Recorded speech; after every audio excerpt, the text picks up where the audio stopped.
மீனராசிக்காரர்களுக்கு ஜென்மச்சனி நடந்துகிட்டு இருக்கு. உத்திரட்டாதி நட்சத்திரக்காரர்கள் நன்றாக இல்லை இல்லை இல்லை இல்லவே இல்லை அப்படின்றத நிறைய இடங்கள் நம்பாத, ஜோதிடத்தை நம்பாத இளைஞர்களை கூட நம்ப வைத்து விடும் இந்த ஜென்மச்சனி அமைப்பு. ஏதாவது தோல்விகள் இதெல்லாம் வருமா? ஆமாங்க, ஃப்ரெண்டு சரியாக வராதுங்க, லவ் வரவே வராதுங்க, சுத்தமாக வராதுங்க. ஏதாவது ஒரு வகையில் பாக்கெட்டை காலி பண்ணுறதோடு இல்லாமல் மனசையும் சேர்த்து காலி பண்ணிட்டு போகக்கூடிய அமைப்புகள்லாம் இப்போது இளைய தொழில் ஸ்டாண்டர்டாக நடக்கிறது. வீட்டில் நிம்மதி இருக்கிறது, வீட்டில் மங்களகாரியம் நடக்கக்கூடிய அமைப்பு, ஒரு சிலருக்கு வெளிநாட்டு வாய்ப்பு, வெளியில் போய் சம்பாதிக்கக்கூடிய அமைப்பு, எதிர்பாராத தனலாபம்லாம் கிடைக்கக்கூடிய அமைப்பு, ₹1 கிடைச்சிக்கிட்டு இருந்த இடத்துல ₹10 கிடைக்கக்கூடிய அமைப்புன்னு ஒரு டபுள் பங்கு வருமானம். இளைய பருவத்தினர் எதுலேயும் கொஞ்சம் பொறுமையாக நிதானமாக தாத்தா பாட்டிக்கிட்ட கொஞ்சம் பேச்சை கேட்டு, உங்களுக்கு தான் அது பிடிக்கவே பிடிக்காதே, அம்மா அப்பா கிட்ட கொஞ்சம் பேச்சை கேட்டு இந்த கடினமான காலகட்டத்தை அப்படியே கடந்து போகக்கூடிய தன்மைகளும்.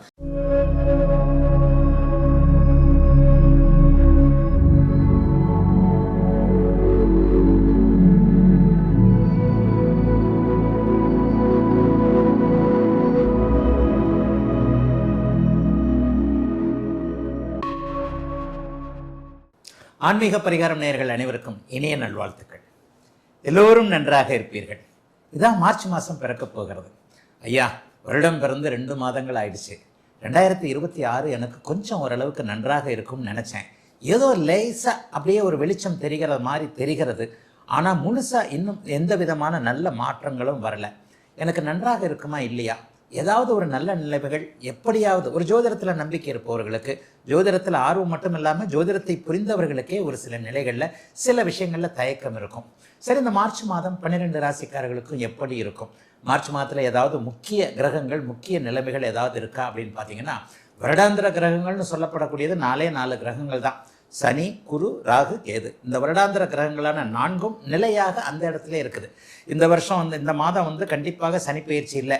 ஐயா, வாக்கிய பஞ்சாங்கப்படி சனி பயிற்சி மார்ச் மாதம் 7ஆம் தேதி அப்படி இப்படின்னு சொல்கிறாங்களே அப்படின்னு சொன்னீங்கன்னா, வாக்கிய பஞ்சாங்கம் என்பது முழுக்க முழுக்க தவறானது, ஞானிகளுடைய சித்தாந்தத்திற்கு விரோதமானது.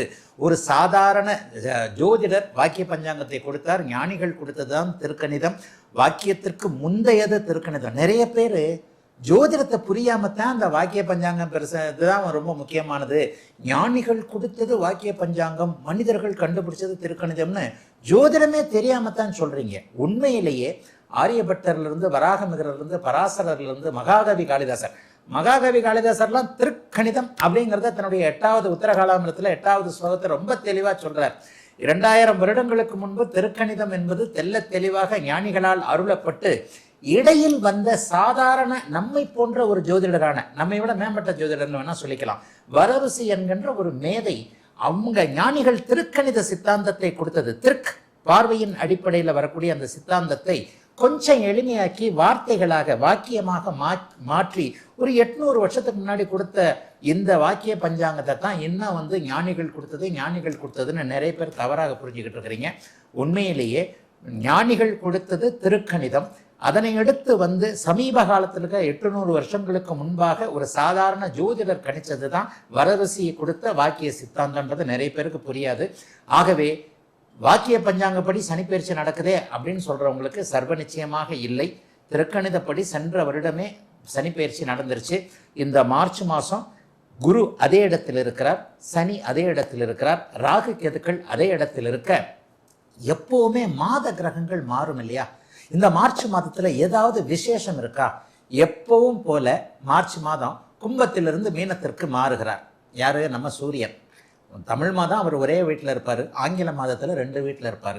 அப்போ மார்ச் மாதத்தின் ஆரம்பத்தில் கும்ப வீட்டில் இருக்கக்கூடிய சூரியன் அதனை அடுத்து அப்படியே மீன வீட்டிற்கு மாறுகிறார். ஏதாவது பெரிய விசேஷம் இருக்கா? கும்பத்திலேயே நிலைத்திருக்கிறார்கள் புதனும் செவ்வாயும் ராகுவும்.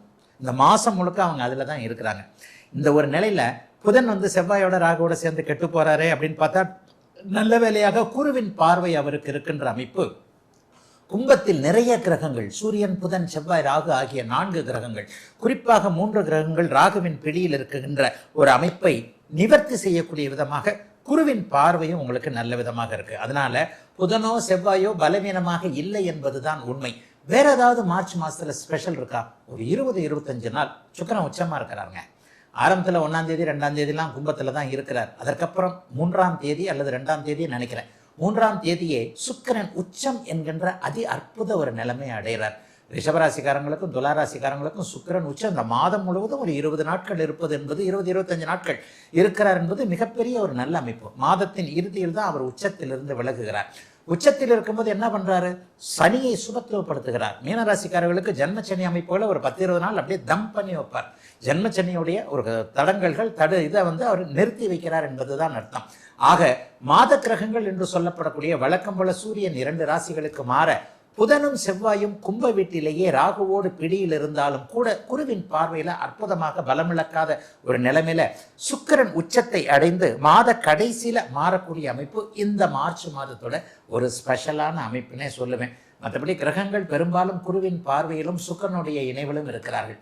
குருவின் பார்வையில ராகு, செவ்வாய், புதன் மாதம் முழுவதும் இருக்க, சனி சூரியன் இருவரும் உச்ச சுக்கிரனுடைய தொடர்பில் இருப்பது கிட்டத்தட்ட பாருங்க 7 பெரிய மிகப்பெரிய கிரகங்கள்ல ஒரு 5-6 கிரகங்கள் சுபத்துவமாக இருக்கின்றன.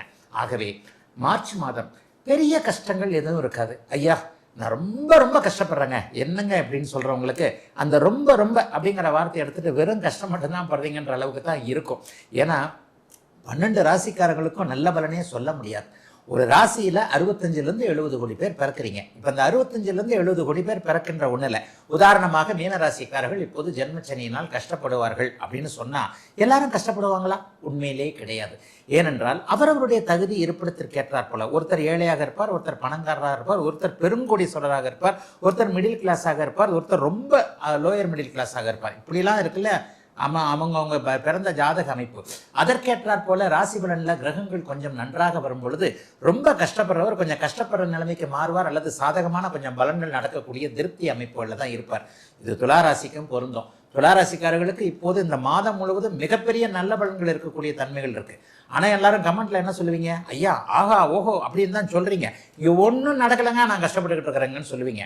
ஆனா அந்த கஷ்டப்பட்டு இருக்கிறவங்களுக்கு கூட நான் என்ன சொல்லுவேன் அப்படின்னா, 5 ரூபாய் சம்பாதிக்கக்கூடியவருக்கு 50 ரூபாயும், 500 ரூபாய் சம்பாதிக்கக்கூடியவருக்கு 1000 ரூபாயும், 1000ற்கு 5000ம், 5000ற்கு 50,000ம், 50,000ற்கு லட்சமும் அவரவருடைய படிநிலைகளுக்கு ஏற்ப வருமானங்கள் உயரத்தான் இருக்கும்.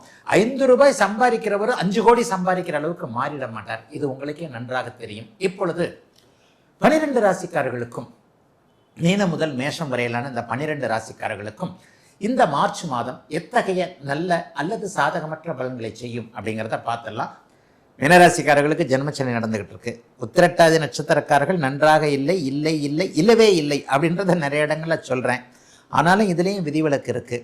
நடுத்தர வயதில் இருக்கக்கூடியவர்கள் 45-50 வயதை போல நெருங்கி கொண்டிருப்பவர்களுக்கு மீனராசிக்காரர்களுக்கு நல்ல பலன்கள் நடந்து கொண்டிருக்கின்றன. அது இன்னும் நீடிக்கும். ஆனால் உத்திரட்டாதி நட்சத்திரத்தில் பிறந்த இளைய பருவத்தினர் ஒரு 20-30 வயதுகளில் இருக்கக்கூடியவர்கள் கடுமையான பாதிப்புகளை, நெகட்டிவ் தன்மைகளை அனுபவித்து கொண்டிருக்கிறீர்கள் என்பதுதான் உண்மை. கடந்த 7-8 மாதமாக அந்த பிரச்சனை உங்களுக்கு நடந்துகிட்டு இருக்கு. அவங்க எல்லாருமே இந்த மார்ச் மாதத்துலேருந்து படிப்படியாக ரிலீஸ் ஆவீங்க. ரேவதி நட்சத்திரக்காரர்களுக்கு ஓரளவுக்கு மன அழுத்தம், தோல்வி அமைப்புகள் கொஞ்சம் அப்படியே வரும். 12 ராசிக்காரர்களுக்கும் உண்மையிலே நல்ல பலனை சொல்லிட முடியாது. ஜென்மச்சனி நடக்கிறவங்களுக்கும் அஷ்டமச்சனி நடக்கிறவங்களுக்கும் ஏதாவது ஒரு வகையில் கொஞ்சம் பிரச்சனைகள் இருக்கத்தான் செய்யும். இப்போ இந்த வட்டத்தில், இந்த சர்க்கிளில் மீனராசிக்காரர்கள் இப்போது ஜென்மச்சனியை அனுபவித்து கொண்டிருக்கிறீர்கள். நம்பாத ஜோதிடத்தை நம்பாத இளைஞர்களை கூட நம்ப வைத்து விடும் இந்த ஜென்மச்சனி அமைப்பு. ஏதாவது தோல்விகள் இதெல்லாம் வருமா? ஆமாங்க, ஃப்ரெண்டு சரியாக வராதுங்க, லவ் வரவே வராதுங்க, சுத்தமாக வராதுங்க. ஏதாவது ஒரு வகையில் பாக்கெட்டை காலி பண்ணுறதோடு இல்லாமல் மனசையும் சேர்த்து காலி பண்ணிட்டு போகக்கூடிய அமைப்புகள்லாம் இப்போது இளைய பருவத்தினர் 2K கிட்ஸ்ன்னு சொல்கிறோமே, 90 கிட்ஸுக்கு இந்த லேசாக பொருந்தும், 2K கிட்ஸுக்கு பெரும்பாலும் பொருந்தும். 20-30 வயதுகளில் இருக்கக்கூடியவர்களுக்கு எதிர்பாலினத்தவரால் ஏதாவது மன அழுத்தங்கள் வரக்கூடிய தன்மை, கணவன் மனைவிக்குள்ளேயே உரசல்கள் முரசல்கள், ஏதாவது ஒரு வகையில் புருஷன் இப்படி செய்கிறாரோ பொண்டாட்டி இப்படி செய்கிறாரோ என்கின்ற மாதிரியான சில விஷயங்கள், வேலை அமைப்புகளில் அப்படியே ஒரு மாதிரி என்னதான் போட்டு வேலை வாங்குறீங்க, ஒரு மனுஷன் எவ்வளவுதான் வேலை வாங்குறது, மாடு மாதிரியாயா வேலை பார்க்க முடியும் என்கின்ற மாதிரியாக மீனராசிக்காரர்கள் எல்லோருக்குமே இளைய பருவத்தினருக்கு மட்டும் சில மன அழுத்தங்கள் இருக்கின்றன. அது நீடிக்கும். உத்திரட்டாதி நட்சத்திரக்காரங்க கொஞ்சம் அப்படியே வெளியே வருவீங்க. ஏப்ரல் மாதத்துலேருந்து கொஞ்சம் அப்படியே கொஞ்சம் ஒரு மாதிரியாக வெளியே வரக்கூடிய சூழல்கள் உண்டு. பண வாரங்களில் பெரிய சோதனைகள் இருக்காது. ஆனால் புதுசாக தொழில் ஆரம்பிக்க வேண்டாம், வேலை மாற வேண்டாம். இந்த வேலை மாறுறதுல வேலையெல்லாம் நான் அடிக்கடி ஒரு வார்த்தை சொல்லுவேன், இந்த இப்பயும் சொல்லிடுறேன், வெக்கம் மானம் சூடு சொர்ணம் எதுவுமே இளைய பருவத்தினருக்கு இருக்கக்கூடாதுன்னுவேன். இது ஒரு கடினமான வார்த்தை தான், இருந்தாலும் இதுதான் உண்மை. உண்மையை சொல்றதுல ஜோதிடத்துல யாருமே தயங்கக்கூடாது.